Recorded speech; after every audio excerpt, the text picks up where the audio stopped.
National Treasury has already budgeted to spend 682.5 billion rand on the public sector wage bill for the fiscal year 2022-2023. Senior economist at Standard Bank, Elna Moorman, has warned that the government would need to find a further 60 billion rand to honour the latest union demand.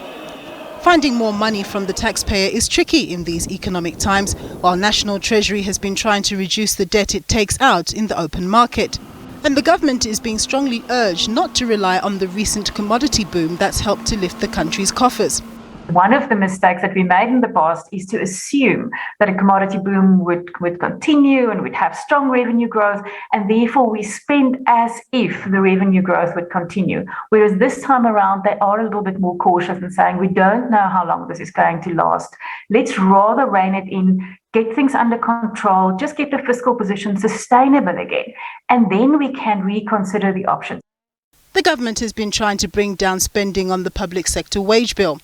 This and the country's debt service costs amounting to 350 billion rand a year compete with other expenditure imperatives like social goods and social grants. Some in the labour movement say that public sector unions can ask for whatever they like, but argue that they've signed themselves into a trap where they're unlikely to achieve favourable wage deals with the government. That thing is a joke. It's a joke. The unions last year, they've already binded themselves into an agreement that is perpetual. That agreement simply says that if there's no agreement in this talks, the previous agreement will basically take precedence. All that government has to do is to make sure that there's no agreement and that agreement kicks in. That is the greatest sellout agreement that I've ever seen in my 23-year history as a union in the public service. I don't know what forced these unions to sign that agreement. Public sector unions lost trust in the government after it reneged on paying them the increase they expected in the 2020-2021 fiscal year.